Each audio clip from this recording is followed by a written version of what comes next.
Pessoal, aqui é a Vera Lima, estamos de volta com mais uma roda de conversa. Gente, fazendo aqui pelo Sindut, Sindicato Único dos Trabalhadores em Educação de Minas Gerais. Na próxima hora estaremos juntinhos e juntinhas fazendo esse programa que é da classe trabalhadora, da educação e de outras categorias. Sempre com o apoio da CUT Minas, do jornal Brasil de Fato.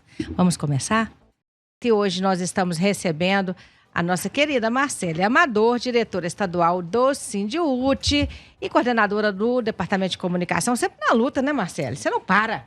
Pois é, Vera. Bom dia, boa tarde, boa noite. Para quem nos ouve agora ao vivo e para quem vai nos ouvir depois, não é isso? Acompanhar a gente pelas redes sociais, YouTube, Instagram, Spotify, tá tudo. Tá tudo lá. E aí eu aproveito para mandar um forte abraço para os nossos e nossas queridas ouvintes.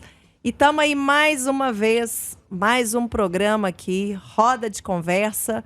E de novo, Vera, para tratar de muita luta que interessa a todos e todas servidoras e também a toda a população. Então fique atento nessa última hora do nosso programa Roda de Conversa, para que a gente explique para a população tudo que está acontecendo, quais são as agendas de luta e os motivos da gente estar aí, como você começou, né?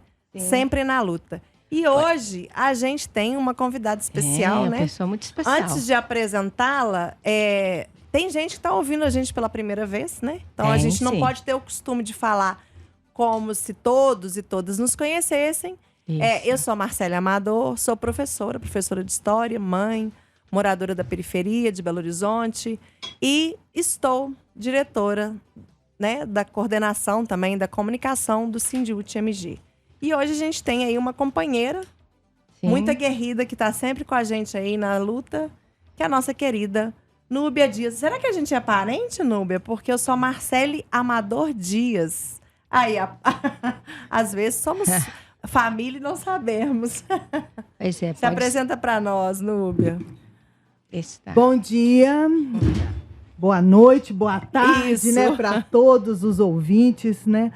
A Rádio Favela, ela tem uma repercussão enorme, né? Tanto no controle social, como também na questão dos trabalhadores públicos, né? Tem tido essa luta. Marcelo, será um prazer enorme descobrir, né?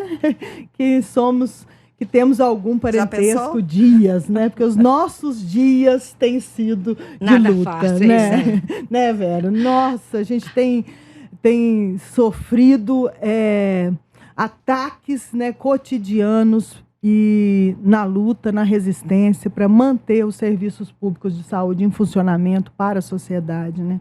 A nossa luta não é só pelo servidor público.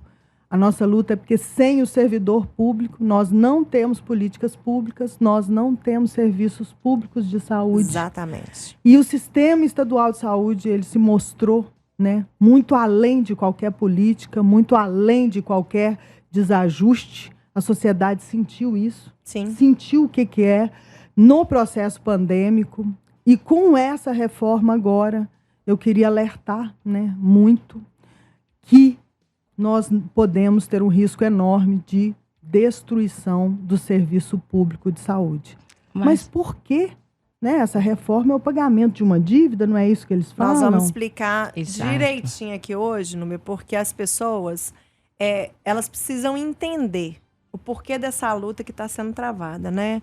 Núbia e Vera e todos os ouvintes e ouvintes que estão nos ouvindo aí. É importante vocês se atentarem para o que está sendo dito aqui. Para você que está ouvindo a gente pela primeira vez, entender qual é o cenário. E para você que tem o costume de ouvir o programa toda semana, a gente sempre traz alguma novidade com relação à agenda, com relação ao cenário e com relação a algumas conquistas que tivemos essa semana. Pequenas, mas já sinalizam que a nossa mobilização está dando certo e ela está sendo histórica e ela está sendo muito bonita. Opa, tem até deputado mandando mensagem para a gente, querendo saber, né? Olha, estão dizendo que eu não estou a favor do servidor público, né? Estão preocupados, viu, Núbia? Tem gente preocupada. Ô, Marcele, mas você quer começar por onde? Pela agenda ou pela Eu quero começar pela explicação. Texto. Tá, então vamos lá. Regime de recuperação fiscal. Lá vamos nós, de novo, falar sobre esse assunto. É importante. A gente fala desse assunto desde 2019. Mais atentamente, né? Mais incisivamente. Para quem está escutando esse termo, essa expressão pela primeira vez, soa como algo bom ou positivo, porque regime, recuperação, mas atentem-se. Não é nada bom para ninguém. Ou melhor, não é nada bom para o povo. É uma política, é uma lei, um projeto de lei que prevê, na verdade, apenas benefício para grandes empresários. E aí, de novo, eu gosto sempre de resgatar, Núbia, quem é o Romeu Zema. Como toda semana eu falo isso aqui na rádio, eu aproveito para falar. Ele foi eleito com o discurso do outsider.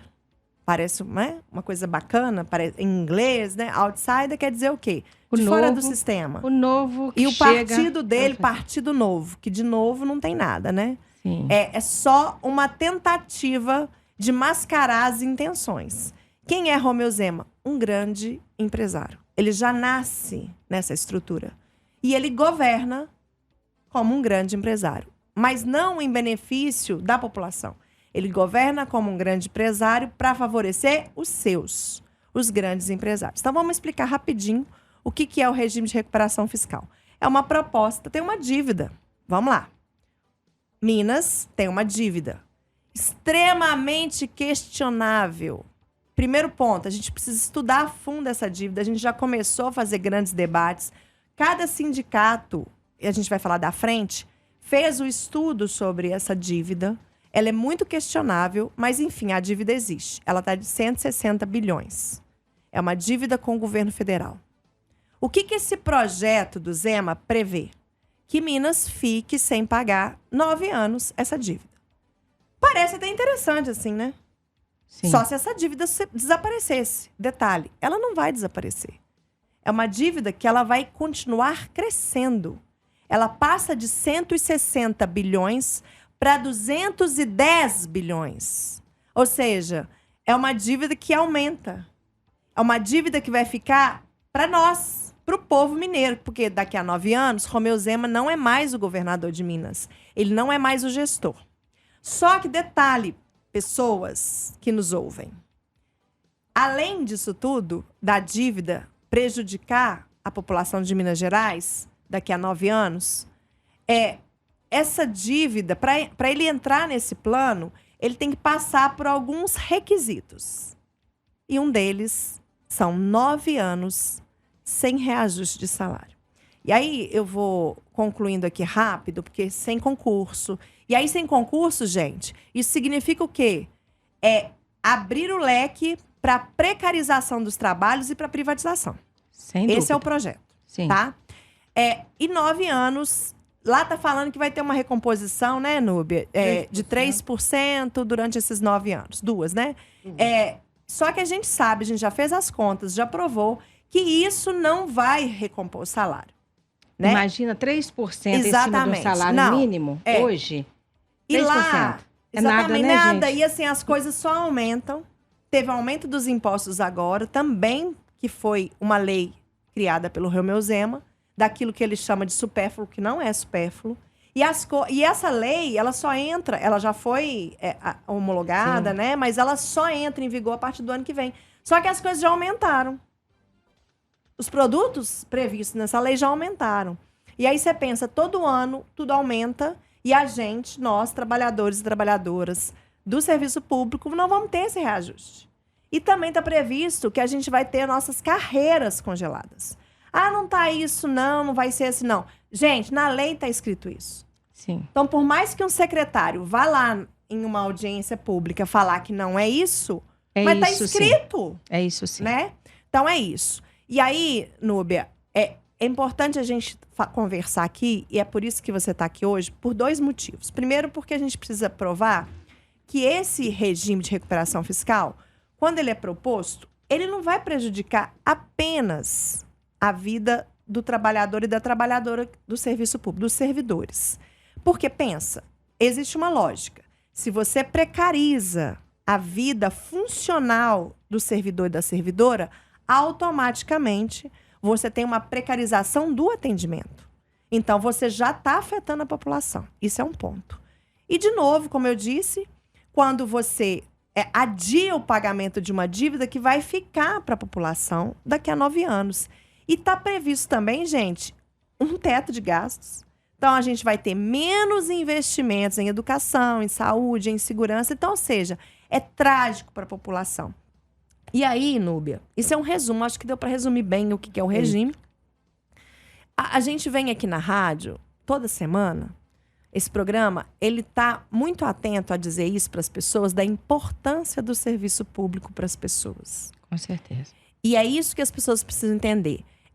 Ainda existe uma crença de que os servidores públicos têm altos salários. Isso não é verdade. Atentem-se para isso que eu estou dizendo. Isso não é verdade. A Núbia está aqui, que representa o Sindicato da Saúde, o Sindsaúde.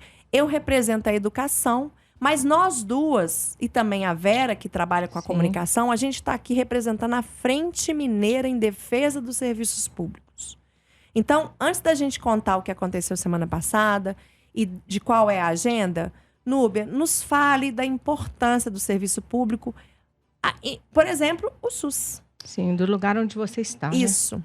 Perfeito, Marcela. Assim, eu acho que você fez um resumo perfeito sobre essa deformação de projeto de lei, né, que estão tentando, com o nome de estruturar e de pagar uma dívida que é altamente questionável. Então, você fez um resumo perfeito. Eu queria chamar a sociedade para entender um pouco de como que é a organização pública do serviço público de saúde ou de qualquer outro serviço público. Eu gostaria de chamar a atenção da população de dizer o seguinte: você, ouvinte, você já deixou de ser atendido por algum serviço público? Você nunca foi atendido por nenhum serviço público? Você nunca usou nenhum serviço público, nenhuma escola, nenhum posto de saúde, nenhuma carne? Você nunca consumiu uma carne, um ovo que a Vigilância Sanitária já organizou? Você tem segurança de hoje entrar no supermercado e comprar seus alimentos, porque existe uma vigilância sanitária? Isso é SUS. Isso é SUS. Nós temos que lembrar disso.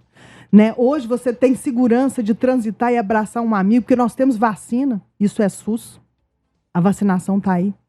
Diminuiu a mortalidade. Quem foi que mentiu que a vacina não era segura? Hoje está de cara grande, escondido dentro de casa. Porque ela provou que você está vivo porque tem vacina. Esses são os pontos que nós precisamos observar no sistema estadual de saúde. O segundo ponto é o seguinte: o sistema estadual de saúde é 90% custeado pelo governo federal. Então, ele nunca fez dívida nenhuma, como a educação nunca fez dívida nenhuma. Da onde que vem essa dívida que nós hoje teremos que pagar? Porque essa dívida ela está passando para o trabalhador, para a trabalhadora de saúde, para o trabalhador da educação, da fazenda, do meio ambiente. Nós é que estamos pagando essa dívida. Mas nós não conhecemos essa dívida não foi auditada. Ela veio de um absurdo. Dizem que ela veio de um absurdo, de uma privatização de um banco. Aí, gente, alerta: privatização, dívida, privatização sem energia. São Paulo, alerta disso. São Paulo está lá, né? No apagão. Tá do mesmo jeito no apagão. Por quê? Porque não tem um serviço público. Foi privatizado. Hospital privatizado não atende. Não atende as demandas necessárias. Acordem para isso, acordem para a vida. Não vão te dar um cheque ao portador, conforme já sugeriram, para você. Se você quebrar a perna, você tem um cheque ao portador, você vai lá e paga com R$150, porque é isso que é o cheque portador dessa dívida. R$150, você vai ser atendido pela escola, você vai ser atendido pelo SUS, você vai vacinar, você vai ter o sistema de meio ambiente todo ao seu favor com R$150. Então, acorda. Essa reforma é o fim dos serviços públicos de saúde. E muito mais sério na saúde, entendeu, Marcelo? Entendeu, Vera? Sim. Por quê?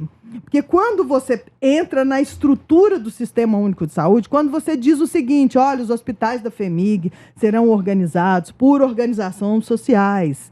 Organização social não é privatização. Organização social é uma... Te pergunto. Explica pra gente. Aí eu te pergunto. Um diretor de uma organização social não precisa respeitar a lei de licitação? O público precisa. Um diretor de uma organização social não precisa respeitar o limite do teto, ele pode ganhar o que ele quiser. Nós precisamos respeitar o limite do teto. Sim. Nós hoje temos 380 servidores abaixo do salário mínimo, ganhando R$720.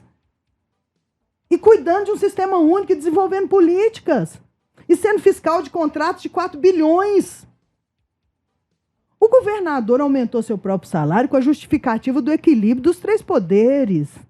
Mas um servidor efetivo que lutou pela sua vida, que foi retirar todos os seus direitos de uma carreira, com R$720 no bolso, ele fiscaliza, ele organiza contratos de até 4 bilhões no Sistema Único de Saúde. Ganhando menos que salário mínimo. E isso não é desequilíbrio entre os poderes. Isso não é desequilíbrio entre os poderes. Então, o que nós temos que entender é que, além de ficarmos sem a carreira, nós já não temos a carreira. Além de ficarmos sem concurso, nós já não temos trabalhadores suficientes para fazer o Sistema Único de Saúde. E aí nós vamos amargar que para algumas categorias é 9 anos, mas no caso da saúde é muito mais de 11. Sim. Porque nós não tivemos recomposição. Exatamente.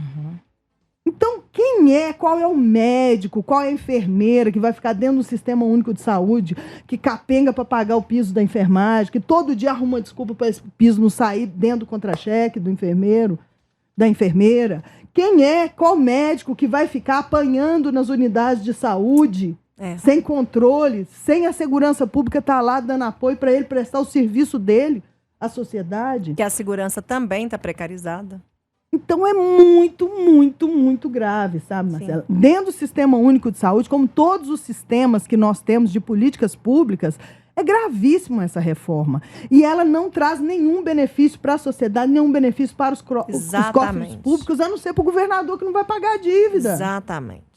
E ela vai num aumento crescente de agiotagem. Eu quero falar a língua que o povo entende. Somos agiotas de uma dívida que não conhecemos, somos chantageados por uma dívida que não conhecemos e temos que pagar a conta através do pobre coitado do trabalhador e da trabalhadora pública. Pode falar, Vera. Sim. Mas como disse o Diogo Nogueira, é preciso lutar e resistir, né? Porque tem que conversar e tem que fazer essa resistência, Marcela. Porque, de fato, muitos falam que essa dívida já foi paga algumas vezes.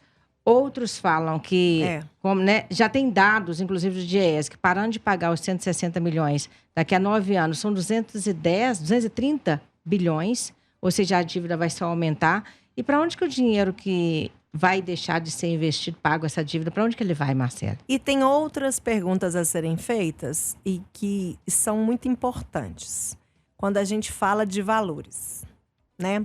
Mas antes de passar para essas perguntas, que aí a gente faz um gancho, sabe? Sim. Porque daqui a pouco tem intervalo, aí as pessoas ficam presas no programa. A intenção é essa. Então a gente vai... eu vou trazer mais um questionamento, fazendo um gancho com o que você disse. E depois tem 3 perguntas que eu quero fazer, embasadas no que a Vera falou, sobre esses valores da dívida. Núbia, quando você traz todas essas informações, e lembrando que você é diretora do Sindiúte, ou do Sinsaúde, eu sou do Sindiúte. Você é advogada, né? E você é secretária, né? Segunda secretária de uma reunião que sempre acontece sobre a questão do SUS. Então, nós estamos falando com uma pessoa especializada no assunto de saúde pública aqui em Minas Gerais, né? Isso já é importante dizer. Eu vou te fazer uma pergunta já sabendo a resposta, tá, gente? É uma pergunta provocativa.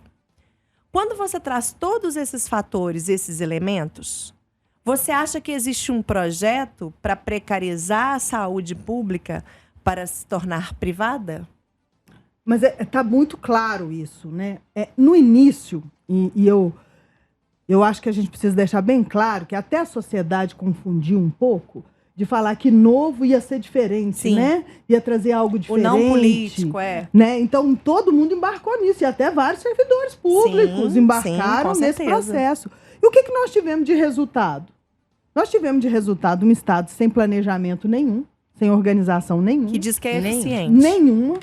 Porque hoje você não tem nem como mensurar a equipe de trabalho dentro dos hospitais. Então tem trabalhador e trabalhadora que eles estão trabalhando por 4, 5 que não tiveram concurso. Ou se tiveram concurso na área hospitalar, que sim, alguns tiveram sim esse ano, ninguém tem interesse, não toma posse. E aí nós estamos nesse caos. Então, vamos organizar para o pior acontecer, as unidades de saúde, a sociedade pensar que o serviço público é ruim, e aí a gente entrega para uma organização, e essa organização fala, não, o serviço estava tão ruim que agora eu não vou poder te atender nisso tudo aqui que tinha nesse elenco do hospital, não. Então, você vai ser cadastrado para que 3, 5, 10 anos você tenha uma cirurgia. Pensa.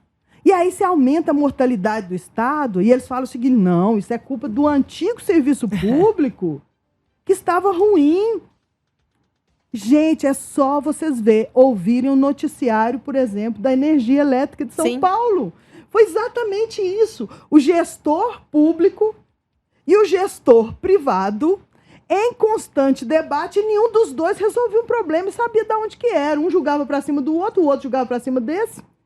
E o problema era a privatização. Exatamente. E o que está acontecendo, e o nosso cenário é esse. Isso só não aconteceu também mais na educação, justamente porque não era atrativo financeiramente para o privado. A diferença dos valores era maior. Mas tem uma resistência grande. E vocês lutaram com uma perfeição fantástica. Enquanto a saúde, quando você vê aqueles aparelhos, né, de 4 bilhões, é atrativo para o privado. Claro que é. Né? E outra coisa, né? A sociedade frágil, doente, precisando ser tratada, é muito fácil, né, de você chegar e falar assim, não, o privado vai ser muito melhor, porque eu estou te dando um hospital todo em vidro, né? Aconteceu isso em Uberaba, deram um hospital todo em vidro. Vai lá para você ver qual que é o atendimento que presta, qual que é a conta que a gente não sabe, que conta, que custo. E fora que depois que você entra para dentro de qualquer hospital, quem está ali atendendo é o SUS, né, gente? Você está pagando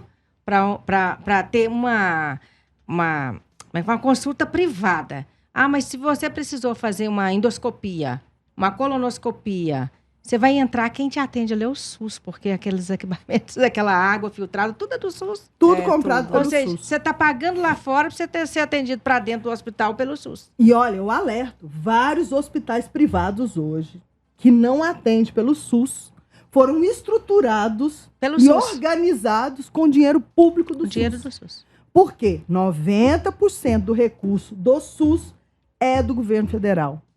Hoje, mal o Estado coloca os 12%, que são obrigações. E mesmo assim, ele pega uma conta, gente, isso é importante a gente saber. É importante. Para dar 12%, ele pega uma conta e deixa tudo o resto a pagar para o outro ano.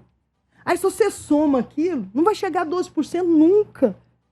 E a gente também não tem segurança, porque o dinheiro federal vai tudo para um fundo único. Sim. Mistura lá e eles garantem, nós separamos tudo da saúde. Sim. O gasto com a saúde é muito bem organizado. Organizado onde, pois se o resto a pagar está lá, já na própria planilha apresentada dentro da Assembleia Legislativa. É muito impressionante isso, né? São muitas dúvidas que a gente tem, mas é muito importante, e eu como professora que sou, eu acho que a gente tem que tentar ser muito pedagógico aqui. Você explicou muito bem a importância, tudo. E lembrar que esse projeto é isso, gente. O Romeu Zema, ele entra no governo para isso. O carro-chefe dele é privatização. O regime de recuperação fiscal é um dos caminhos para ele chegar onde ele quer. É isso, ele quer precarizar para vender tudo. E tá dado, né? Isso tá explicitado, isso tá óbvio. E aí, algumas pessoas, infelizmente, Núbia, porque ele tem o dinheiro para fazer o investimento em comunicação, caem nessa falácia, né? Sim. Caem nessa enganação. Então, é por isso que a gente vem aqui sempre, toda semana, dizer da importância dos serviços públicos e que você não pode cair nessa gana de enganação. É só você pegar o exemplo dos Estados Unidos, da saúde lá nos Estados Unidos. Que não existe praticamente. Exatamente. Né? Não existe saúde pública lá nos Estados Unidos. As pessoas morrem sem atendimento. ou elas ficam endividadas, ou pagam ou com a elas vida, quebram porque não tem atendimento público. Então, assim, tem essa didática para explicar a importância do SUS, a importância da saúde pública, a importância dos serviços públicos, mas tem também a questão de entender todo esse processo que está sendo dado. Você fala, então é por isso que está precarizando, é para fazer isso aqui. Né? Então, a gente tem o exemplo dos Estados Unidos, a gente tem o exemplo das privatizações que aconteceram há pouco tempo. O que foi a Vale do Rio Doce. Não é isso? Sim. Com certeza. Assassina. Sim. Um crime. O que foi a privatização do metrô de Belo Horizonte. Sim. Eu andei esses dias, gente, cada dia, todo dia eu venho contar aqui da experiência no metrô. Cada dia tá pior. Primeiro é o som que não funciona. Sabe aquele som que vai informando? Em cada parada que tem? Ele não funciona mais. Eu andei, não tem ar-condicionado. Ontem a gente tá vivendo né, infelizmente, pelo aquecimento global, a gente está vivendo uma onda de calor em Belo Horizonte que eu nunca vivenciei na história da minha vida. E ontem não tinha ar dentro do metrô. Então, você imagina aquilo. Né? Um calor de meio-dia, 1h da tarde. Então, Mas a primeira coisa que teve... continua a mesma exatamente. coisa. A primeira... Não, continua não. Mas, foram anos de uma passagem que era uma passagem popular. De repente, houve um reajuste que já afetou muita gente. E como se não bastasse, assim que ele foi privatizado, aumentou ainda mais a tarifa. E para onde foi o dinheiro, gente? Pois Nem ar-condicionado dentro do... E eu queria pegar um gancho nessa parte para trazer também. Nós temos aqui em Belo Horizonte as PPPs, sabe? Sim. Que construíram 156 unidades. PPPs o público-privado. Eu brinco que nós falamos parceria desse jeito. Parceria público-privado. Mas é assim... parceria, o público que paga. Tá. A gente precisa ter essa ideia. O público que paga. Então, a questão é a seguinte. Fizeram as unidades. Trouxeram um modelo de outros países frios. Hoje, o médico está fazendo atendimento em 49 graus. E a estrutura é autoportante, não permite colocar ar-condicionado. Pensa, gente. Então, hoje, os médicos, os enfermeiros mandam um termômetro para a gente no grupo, que é o grupo da mesa de negociação do SUS, que é importantíssimo participar, tanto dos conselhos municipais de saúde, quanto das mesas de negociação, porque é ali que você vê toda a estrutura acontecendo. E aí, o que acontece? Eles mandam 49 graus, 39 graus, 42 graus. Aí você pega uma criança com febre, como é que você faz atendimento numa unidade que é uma estufa? É a privatização. Foi o PPP. Né? Que criou. Nós temos intervalo, gente, mas nós vamos voltar por aí, porque de ainda fato a temperatura... as perguntas que eu vou fazer, então você fica ligadinho. A temperatura está alta porque nós temos aí resistência em cima disso tudo. Aqui, né, no nosso segundo tempo do Roda de Conversa, com a presença da Marcele Amador, diretora estadual do Sindicute, coordenadora do Departamento de Comunicação, e a Núbia Dias, diretora estadual do Sindsaúde. Estamos falando aí sobre a greve da educação nesse dia 14 de novembro, e também sobre a luta, a resistência do funcionalismo público na Assembleia Legislativa, sobretudo para conter aí o desespero do governo do Estado para aprovar o famigerado projeto da recuperação fiscal. E de recuperação fiscal nada tem, porque vai acabar com os serviços públicos no Estado de Minas Gerais. Marcele, com você, meu bem. Então, eu e Núbia hoje, Núbia representando a saúde, eu representando a educação, mas nós duas somamos uma frente que representa a segurança pública, a justiça, a fiscalização, a administração, a Copasa, a CEMIG, o meio ambiente, a agropecuária, as obras e o transporte, que é a Frente Mineira em defesa dos serviços públicos. Essa frente foi criada em agosto, em meados de agosto. É claro que cada sindicato, né, Núbia, cada setor do serviço público em Minas Gerais tem as suas peculiaridades, as suas lutas, mas a gente sempre tinha diálogo com os sindicatos, isso sempre aconteceu. Mas é a primeira vez na história que a gente tem uma pauta única, que a gente está junto numa pauta só. E aí, em agosto, a gente se reúne para debater sobre o regime de recuperação fiscal. E a gente percebe o quanto isso vai ser danoso para cada entidade, para cada sindicato, para cada setor do serviço público em Minas Gerais. E aí a frente foi ali instituída. A partir daí, a gente começa a pautar junto, a construir agendas. E dia 7 da semana passada, nós tivemos um dia histórico para Minas Gerais. A greve geral do funcionalismo, que inclusive se repete amanhã. Foi um momento muito bonito de ver tantas entidades, sindicatos, categorias reunidas. Tantas formas de luta diferenciadas. A gente juntou 10 mil pessoas na Assembleia Legislativa. Foi muito bonito de se ver. E deu resultado já. Já começa a mostrar resultados. Primeiro, a gente teve, logo no início, uma audiência pública, em que várias dessas pessoas que representam essas categorias falaram na audiência, lá na Comissão de Educação, Ciência e Tecnologia. E à tarde, teve a reunião da administração pública para pautar, estava lá na pauta, para ser votado o regime de recuperação fiscal. E a nossa pressão foi tão intensa, foi tão bonita, que a gente conseguiu suspender a reunião. A reunião foi adiada para o dia 9. Nesse mesmo dia do dia 7, a gente teve uma assembleia que nunca aconteceu. Foi uma assembleia unificada. Teve momentos muito bonitos, assim. A gente teve uma mística em que a bandeira de Minas Gerais passou pelas mãos das pessoas que estavam lá. Foi um momento muito emocionante. E a gente tinha estandartes com esses setores do serviço público. E aí, nessa assembleia, a gente falou das agendas, referendou as agendas, foi votado. E também foi referendado por todas aquelas pessoas que estavam lá reunidas de várias categorias à Frente Mineira em Defesa do Serviço Público. Então, foi muito bonito e a gente conseguiu suspender a reunião. No dia 9, teve de novo.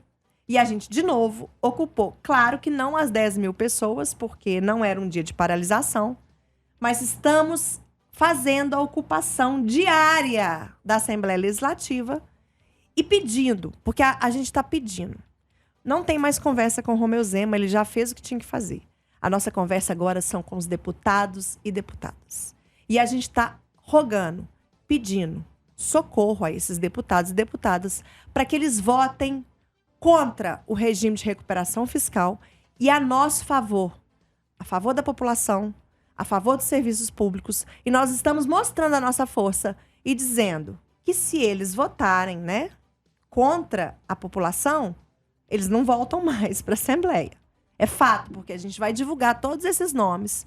Mas, por enquanto, a gente está negociando com esses deputados, mostrando para eles essa importância. E aí, a gente tem uma agenda construída, né? De luta amanhã, gente. Aliás, amanhã não, hoje. Dia 13 do 11, a gente já tem... Porque no dia 9, eu estava falando, fugiu. Teve a ocupação de novo, não foi isso, Núbia? A gente estava lá. Estávamos lá. Todos esses setores que eu falei. Educação, saúde, segurança, fiscalização, né? Pessoal do transporte, pessoal das obras. Todo mundo lá, né? E aí a gente conseguiu de novo obstruir a votação lá na Comissão de Administração Pública da Assembleia.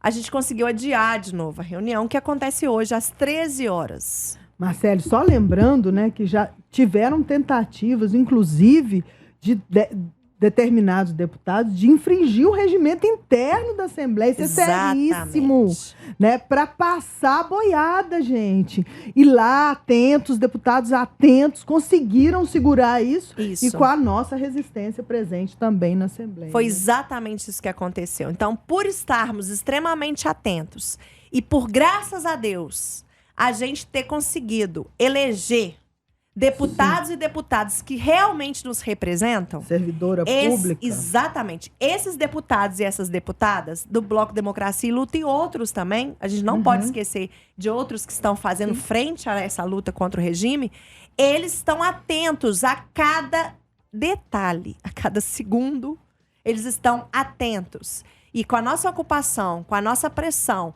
e com esse trabalho feito por esses deputados e deputadas, a gente conseguiu obstruir. Então, a reunião foi remarcada para hoje. Então, hoje, gente, a gente precisa de vocês de novo lá, agora à tarde, às 13 horas, para ocupar. Está sendo num espaço pequeno, mas a gente está ocupando assim mesmo. É lá no cafezinho, lá embaixo. Né? Isso. É porque lá para quem não conhece a Assembleia, a gente tem vários ambientes ali. A gente tem um lugar mais amplo, que é lá a Praça das Bandeiras ali, onde a gente consegue reunir, fazer as assembleias. E tem os setores lá dentro. Tem auditórios que são menores e outros que são maiores. E, lógico, que essa está sendo um menorzinho, mas a gente ocupa assim mesmo. Lotou lá dentro, a gente fica ali no cafezinho, fazendo a nossa fala. A gente tem dito, deputado, se votar, não volta, né? Sim. E que o regime de recuperação fiscal é prejudicial para o povo. Que o povo não merece. A gente tem um grito de luta, Vera, que é assim, RRF, o povo não merece. Não merece mesmo. E tem outras musiquinhas que a gente canta também para fazer essa pedagogia da luta, né? Que faz parte. Sim. Então, fiquem atentos. Hoje, às 13 horas, quem puder estar lá, forçar com a gente, fazer junto essa pressão, porque a gente está sentindo, né, Núbia, né, Vera? A gente está percebendo os resultados estão o aí, resultado, né? porque a gente precisa disso. Que os deputados percebam a nossa força e, principalmente, percebam a nossa destruição para somarem-se junto a nós. Só uma dúvida aqui também, que é uma pergunta que vem sempre aqui para a gente. Vocês conseguiram, na verdade não foram vocês, né? Esse governo com esse projeto, reunir várias entidades, são muitas, né? Eu vou repetir aqui, eu não vou falar todos. Mas você podia falar, as entidades. São mais de 20, né? Eu vou falar, são mais de 25. Sério? Olha, e cada dia chega mais um. Chega mais uma? Ou seja, primeira vez que isso acontece, eu nunca vi. Primeira vez na história. Não é? Primeira vez na história. Gente, o movimento sindical, a professora de história... Ou seja, isso é porque o governo está muito ruim para todo mundo, né, gente? A professora de história entrando todo mundo junto. Em ação. Vamos lá, professora. Adoro. Com a Revolução Industrial, gente, lá no século XVIII, as pessoas passavam por... era desumano a condição de trabalho daquelas pessoas. Elas trabalhavam mais de 12 horas por dia, não tinha descanso semanal, não tinha férias, não tinha um salário que as protegessem, não tinha um ambiente seguro, era insalubre, era escuro, era sujo, era perigoso, né? Então as pessoas tinham uma média de vida muito curta com a Revolução Industrial. E é ali que surge o sindicalismo. É nesse cenário. Então, para quem aí tem um discurso falacioso de que o sindicato é de mamata, essas coisas, não caiam nisso, gente. O sindicato tem uma história bonita, que é a história de defesa do trabalhador e da trabalhadora. E aí a gente tem diversos sindicatos que representam as categorias. Então, a Frente Mineira ela é composta por 25 sindicatos ou mais. Que cada dia entra mais um. Cada dia tem gestão. Aí, resumindo, Vera, as categorias que estão envolvidas nessas entidades e sindicatos são da educação básica, da educação superior, da saúde, segurança pública, justiça, fiscalização, administração, Copasa, CEMIG, meio ambiente, agropecuária, obras, transporte e mais. Lembrando, gente, que quando eu falo administração, eu estou tentando colocar também o pessoal que trabalha lá dentro da Assembleia Legislativa. Ah, sim. Porque eles têm um sindicato. Muito, exatamente. Né? Porque... O Sindileng, né? Tá lá também. Isso, Sindileng. Eles também serão afetados. Todas essas pessoas, gente. E a gente tem dito sempre, de novo, se você precariza a vida dessas pessoas, você precariza a vida da população. Sim. Isso é fato. Então, hoje, às 13 horas, estaremos lá de novo. A gente sai daqui para ir para lá, para ocupar de novo a Assembleia Legislativa, para tentar conversar com aqueles deputados que ainda não se posicionaram sobre o regime de recuperação fiscal, para ficarem do nosso lado. Ô, Marcele, você tem uma ideia de quanto da população que esse regime vai atingir? Porque se ele vai destruir serviço público, hoje nós somos quantos em termos de representatividade dessas 25? Número de população? Nossa, Vera, eu não consigo fazer esse cálculo e eu posso dizer que é melhor fazer o inverso. É uma parcela mínima que será beneficiada. E aí, você que tem uma lojinha, você que tem um pequeno mercado, você que tem uma Não, eu tô falando de servidores. Calma. Porque só os sindicatos são 400 mil na base, não é isso? Não dá pra fazer esse essas cálculo. 25 entidades. Vamos buscar esse número, porque é muita gente sendo prejudicada. Mas é isso, Vera. A gente não pode falar só do prejuízo da vida funcional dessas pessoas. Sim. Porque é muito mais sério que isso. E aí, como eu estava dizendo, a parcela, eu prefiro fazer o número inverso. A parcela que vai ser beneficiada é mínima.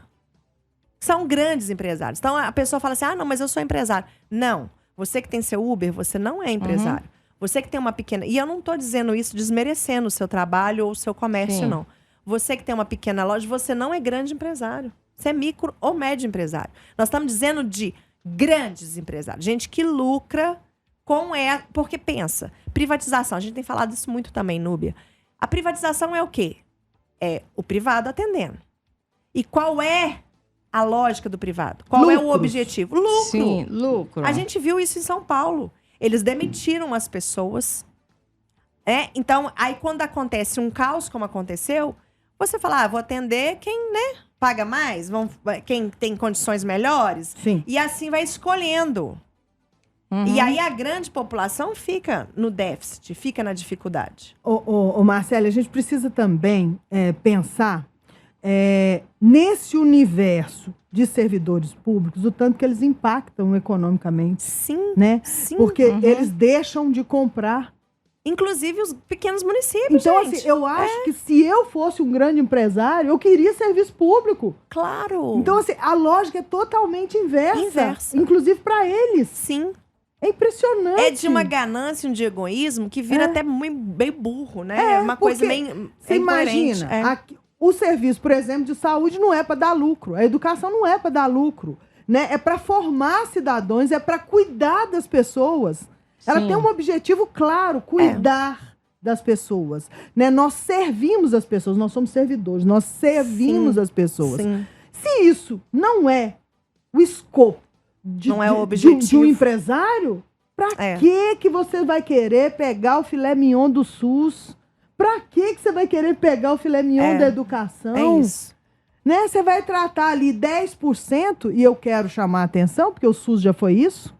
Eu não sei se vocês lembram, né? Mas há 35 anos atrás, quem conseguia, pobre, que conseguia ter atendimento de saúde, é graças à misericórdia das Santas Casas.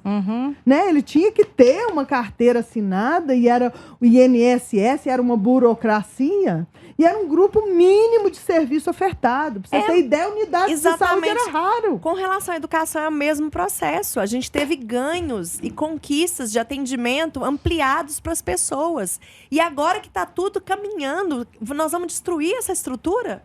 Que ficou provado na pandemia, a estrutura da educação muito forte, porque se manteve ali em home office, né? Naquela estrutura falaciosa, mas as professoras se dedicaram ao máximo, os professores. O pessoal da secretaria continuou nas escolas. E não foi melhor porque não teve apoio da gestão pública. Tudo isso. E não o foi SUS mostrou a sua força, né? Foi pedagógico mostrar professor usando seu próprio equipamento, seu próprio celular, sua própria internet. Ô, Núbia. Ganhando o que a gente ganha. Exatamente. É por isso que a gente está aqui hoje. Eu, a Núbia, a Vera... A gente está aqui representando a Frente Mineira em Defesa dos Serviços Públicos para falar da agenda de hoje, mas principalmente para falar da agenda de amanhã. Sim. Amanhã, novamente, uma greve geral. Greve de novo? Sim, gente, porque é grave. É a única forma que a gente consegue levar as pessoas para lá. E aí nós estamos dizendo para toda Minas Gerais, mas o foco da luta é na Assembleia Legislativa. Sim. Por isso que a gente não está fazendo caminhada pela rua. É por isso que a gente não está fazendo... Podemos até fazer, mas o ideal é que a gente fique ali para pressionar os deputados, que é a eles que a gente precisa mostrar e convencer. Então é por isso que a gente está lá todo dia, toda semana, e vai lotar amanhã, gente. A gente precisa ter um número maior ainda de pessoas amanhã. Sim. De novo, é a mesma agenda do dia 7 da semana passada, uma greve geral do funcionalismo, um dia de luta. Por quê? Dia 14. Porque foi marcada uma audiência pública lá na Comissão de Administração Pública para tratar sobre o regime de recuperação fiscal. E adivinha quem vai estar lá? Os secretários do Romeu Zema, para, de novo, tentar justificar como esse projeto é bom, que não é. Eles sempre têm um discurso muito raso, um discurso ensaiado, e eles sempre são detonados pelos deputados que vão lá inquirir, questionar. Pela deputada Beatriz Cerqueira, né? Que eu vejo ela perguntando. Também. A Bia é guerreira nossa ali, é impressionante. E aproveito para mandar um forte abraço para ela, mas também para todos os deputados que já perceberam, e deputadas, o quanto a nossa luta é importante. Obrigada por vocês já terem se posicionado a nosso favor. Então, amanhã, greve geral do funcionalismo. Dia 17, a gente tem uma agenda muito importante também, que é um debate público sobre as universidades públicas de Minas Gerais. E dia 20, Dia da Consciência Negra, um Brasil que é racista, um racismo que é estrutural. Então, é um dia de luta em todo o país, mas a gente vai aproveitar as mobilizações para pautar também a questão do racismo. Lembrando que a gente também está lutando contra a violência política de gênero dentro da Assembleia e nas câmaras, né? Marcelo, além de convocar todos os servidores e servidoras públicas para amanhã, às 12 horas, né, estarem na porta da Assembleia, nós precisamos pegar esse horário, porque é o horário que os deputados saem para o almoço. Eles precisam sentir que a sociedade, né, não está engolindo e que estão entendidos né, sobre todo esse processo. Outra questão que nós precisamos é o seguinte: você é também usuário do SUS? Vá fazer pressão. Vai mostrar aquele deputado que te pediu voto que você não está satisfeito. Por quê? Porque eles estão assinando algo que não paga a dívida, que nós não sabemos dívida de quem que é, e é a sociedade que está pagando uma dívida que nós não conhecemos, porque ela não foi auditada. A gente precisa ter clareza disso. Qualquer um que tiverem dificuldade de pagar uma dívida, vocês sabem, vocês vão lá, negociam, pensa, organiza, pede para dividir dentro das suas possibilidades de pagamento. Porém, o governador não está fazendo isso. Ele não está negociando com o governo federal. Por quê? Né? Ele não buscou o ministro da Fazenda para discutir a situação. E mais, ele não apresentou nenhuma justificativa, nenhum planejamento de que essa dívida daqui 9 anos será paga.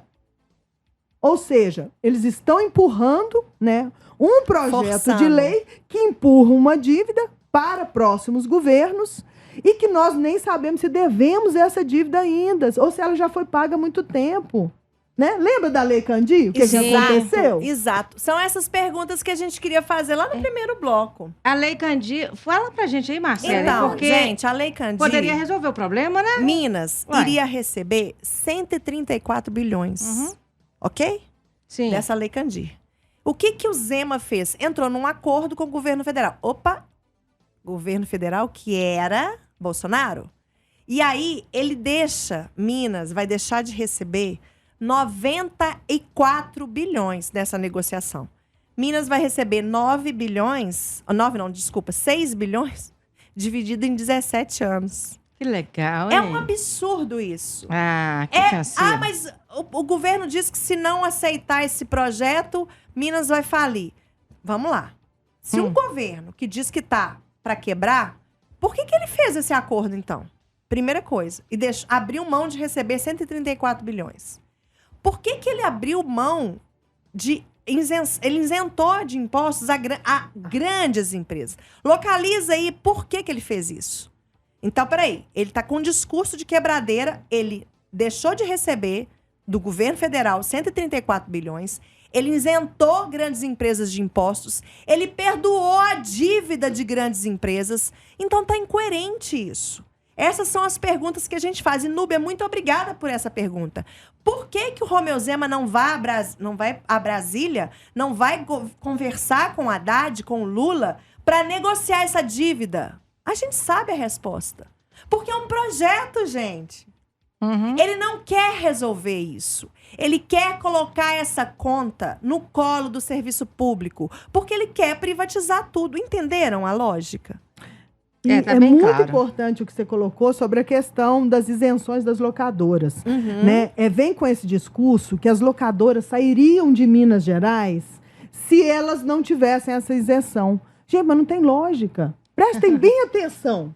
O carro que as locadoras compram, elas compram de qualquer estado onde que eles são montados. Sim. E o imposto fica lá naquele estado, já não fica com a gente. Exato. Segunda questão, o imposto do estado é no emplacamento dentro do estado. Se elas, ou em qualquer lugar que elas tiverem, o emplacamento é nosso. Não tem que discutir.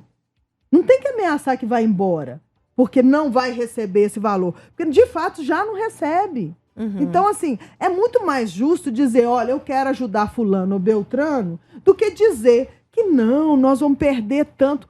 O Estado apresentou as contas, gente, não teve ganho nenhum dessa isenção. Nós não tivemos ganho nenhum. Nós estamos num Estado hoje deficitário, que até ano passado era superavitário e que tinha maior arrecadação dentro de todo o processo e fecha as contas. Mas tem gente que ganhou. Por que agora ele está deficitário? É porque tem que pagar a recomposição do servidor público. Aí não pode. Aí ele justifica que não tem o dinheiro. Aí fica tudo no vermelho. Mas que hora que vai estar no azul?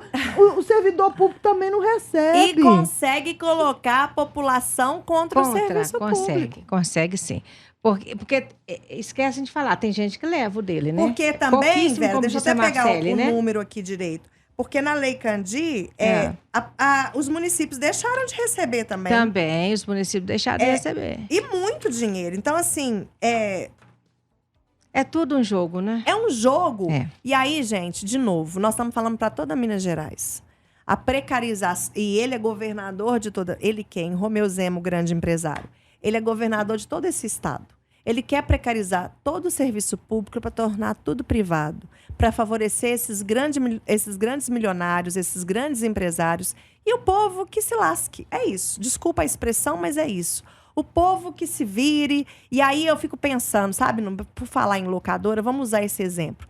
As locadoras de veículos, localiza aí as locadoras de veículos que são milionárias, né? Não, o lucro líquido só em 2022, Marcele, só dessas isenções foi 2 bilhões. 2 bilhões em 2022. E o que lançamos mão de receber foi 1,7 bilhões. Mas nós demos o lucro para o colega, para o colega receber, enquanto isso sucateamos o serviço público. Aí, vou aproveitar a audiência, porque, não sei se você sabe, Nubia, mas Belo Horizonte é a capital do Brasil que mais ouve rádio. E a gente sabe que tem muito Uber ouvindo rádio agora. Muito, muito. Tem muito desses, lá perto de casa, ficam os meninos lá da entrega, né? Esperando a entrega, eles também estão ouvindo, atentos à internet, aquela coisa toda. Vamos lá. As locadoras, elas ganham para todo lado. Porque essas pessoas que trabalham... na venda de carro, né? Que é o venda, aluguel, não é isso? Sim. A quem interessa a precarização do trabalhador, gente? A uberização do trabalho. A quem interessa que cada vez mais a gente dependa desse capital? Que a gente trabalhe todo dia sem trégua, sem descanso. E o pior, nós merecemos ser felizes. A gente merece trabalhar e parar de lutar por sobrevivência e dignidade, porque a gente não luta mais, Núbia. A gente não luta mais por melhores condições de trabalho, não. A gente está lutando por direito adquirido. Recomposição salarial, reajuste é direito adquirido pela Constituição. 9 anos sem essa garantia desse direito, isso é crime contra as pessoas. E não vai prejudicar só a vida do servidor e da servidora, não. Vai prejudicar a vida da população mineira como um todo. Vamos lembrar disso. Regime de recuperação fiscal? Não. Deputado e deputada, se posicione a nosso favor. Porque se você não se posicionar, parece ameaça, mas não é, mas é sim. Se você não se posicionar, você não volta. E lembrando que os deputados e deputadas querem fazer vereadores, querem fazer prefeitos por esse estado. Com certeza. E a gente vai divulgar, queimar o filme mesmo. A gente precisa conversar com os deputados, com as deputadas, com os vereadores, porque essa pauta interessa a todos e todas. Tá e certo. outra coisa, nós não vamos aceitar o deputado só votar a favor sem justificar. Tá muito simples, eu voto a favor porque pronto, sou colega e pronto, e acabou. Sou da base não, do a governo. sociedade está exigindo explicação. Aonde que você leu que isso é bom? Isso. Aonde que você leu que isso não prejudica? Aonde que você leu que não é o fim do serviço público? E não vem porque com esse... tudo que está escrito lá é sempre um monte de pegadinhas. Não vem com esse discurso, direitos. não, que não com vai... Com certeza. Gente, obrigada, finalzinho. viu? Finalzinho acabou, que chegou no fim, né? Mas nós vamos voltar porque o assunto não acaba, né? Semana que vem a gente está aí de novo. Eu queria aproveitar para mandar agradecer a Vera. Semana passada eu fiquei muito atropelada. Não tava aqui, gente. Um dia antes era dia do radialista. A Vera segura. Falta? Claro, minha filha. Eu fiquei segurando, morrendo de medo. Eu queria mandar um beijo especial pra você, que tá do meu lado aqui, Vera. Muito obrigada por ser essa parceira aqui na rádio. Estamos juntas. Estamos ouvindo programa. Essa privatização. Mandar um beijo pros meninos do Sindiúti, que senão eles me matam. Tem isso também. Da CUT também. E tem muita gente, pra todo mundo. Aqui toda semana a gente recebe abraço de João Molevade. Vou mandar um beijo pro David, que tá aqui embaixo me aguardando, senão ele briga comigo. Um beijo, agradecer Cadu, agradecer o Ronan, querido. Eu fiz uma homenagem para ele semana passada também. Maravilhosa. Gente, muito obrigada, caros ouvintes. Vocês são essenciais para nossa vida. O rádio permanece aí, essencial e resistente. Muito obrigada, viu, Nubia? Obrigada. Tá ouvindo a gente aqui, a Adriana Santos, acabou de mandar. Ela é jornalista, tá, amiga? Adriana Santos, um beijo para você, querida. Tá nos ouvindo aqui. Um beijo, Adriana. Audiência, viu? Olha só, Marcele, vamos? Vamos. Então, tem luta. Hoje, amanhã e depois de amanhã. Hoje, amanhã, depois. E seguiremos até vencermos. Então, nós vamos, Leci. Bate palma para vocês. Bate palma para elas. Leci Brandão, Anjos da Guarda. Um abraço, gente.